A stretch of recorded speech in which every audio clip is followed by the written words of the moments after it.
बाबू दोनों इंट्रोडक्शन लेना पड़ेगा। हाथ पर केंद्र की सरकार को विचार करना चाहिए, सोचना चाहिए और फैसला लेना चाहिए।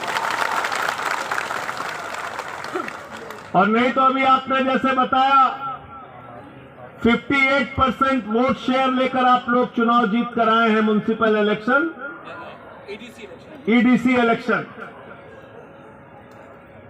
23 में जो असेंबली इलेक्शन होगा, आप लोग तय कीजिए, मिलकर यूनाइट होकर ये फैसला कीजिए कि हम अपनी डिमांड को लेकर आगे बढ़ेंगे।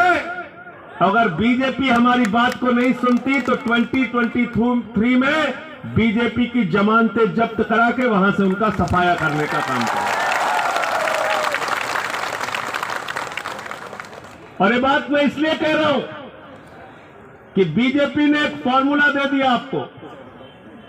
वो फॉर्मूला क्या है?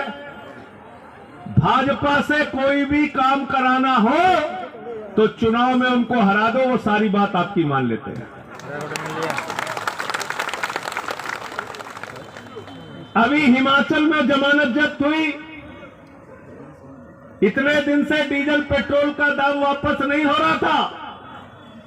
जैसे ही चुनाव हारे हिमाचल में, तुरंत डीजल और पेट्रोल का दाम कम हो गया।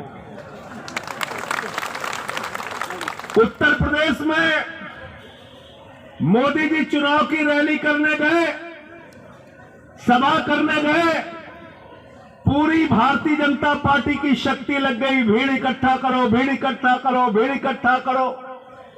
आधे से ज्यादा कुर्सियां खाली रही।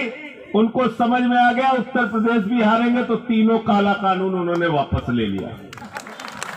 अभी ईडीसी का चुनाव आप लोगों ने हराया है, डिमांड अपनी जारी रखिए।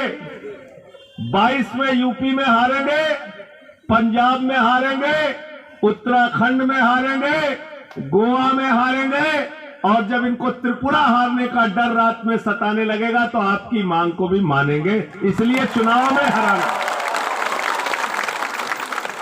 बीजेपी से काम कराना है तो चुनाव में जमानत जब्त कराना है। यह फॉर्मूला है,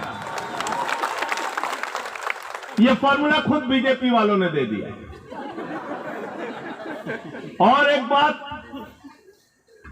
कि इन लोगों से थोड़ा सावधान रहना। जितने कॉन्फिडेंस के साथ भाजपाई झूठ बोल सकता है, उतने कॉन्फिडेंस के साथ आप लोग सच भी नहीं बोल सकते। पूरे कॉन्फिडेंस के साथ झूठ बोलते हैं और दिन रात झूठ बोलने का काम करते हैं। हमारे प्रधानमंत्री को न हिस्ट्री का पता, न ज्योग्राफी का पता।